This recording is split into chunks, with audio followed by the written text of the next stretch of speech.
Sevgili günlük, bu olaylar başlamadan önce biraz kendimden bahsetmek istiyorum. Benim adım Çağatay, 20 yaşındayım. Ben de her sıradan insan gibi tatile gitmek için uçağını bekleyen birisiydim. Ta ki o güne kadar. Sabah saat 08'de uçağın kalkış saati için yerimi aldım. Kahvemi yudumlarken dışarı izliyordum.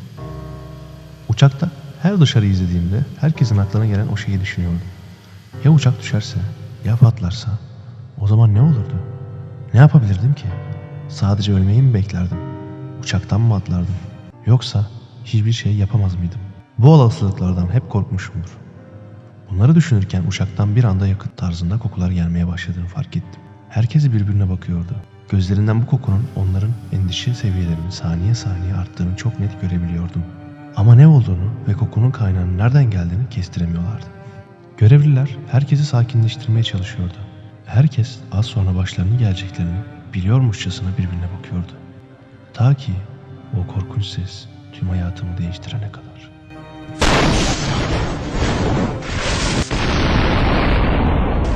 Bu lanet olası ses de neydi? Yoksa düşündüklerim gerçek mi oluyordu? O ses o kadar yoğundu ki kilometrelerce uzaklıktan bile duyulduğuna eminim. Uçağın kaptan kabini komple kopmuş ve camımın yanından süzülerek boşluğa süzülüyordu.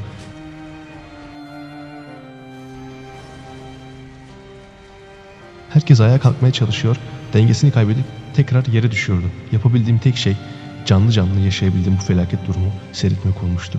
İnsanlar o kadar çok çığlık atıyordu ki kendi bağırışlarımı duyamaz olmuştum. Ta ki o sağır edici ikinci patlama olana kadar.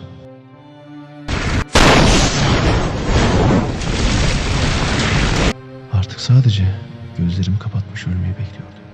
Ve evet, hep korktuğum o şeyin cevabını öğrenmiş oldum. Burada öylece ölecek olmanın verdiği his tarif edilemezdi. Elimden hiçbir şey gelmiyordu. Ve bu çaresizlik içten içe beni daha çok öldürüyordu. Artık hayat benim için asla eskisi gibi olmayacak.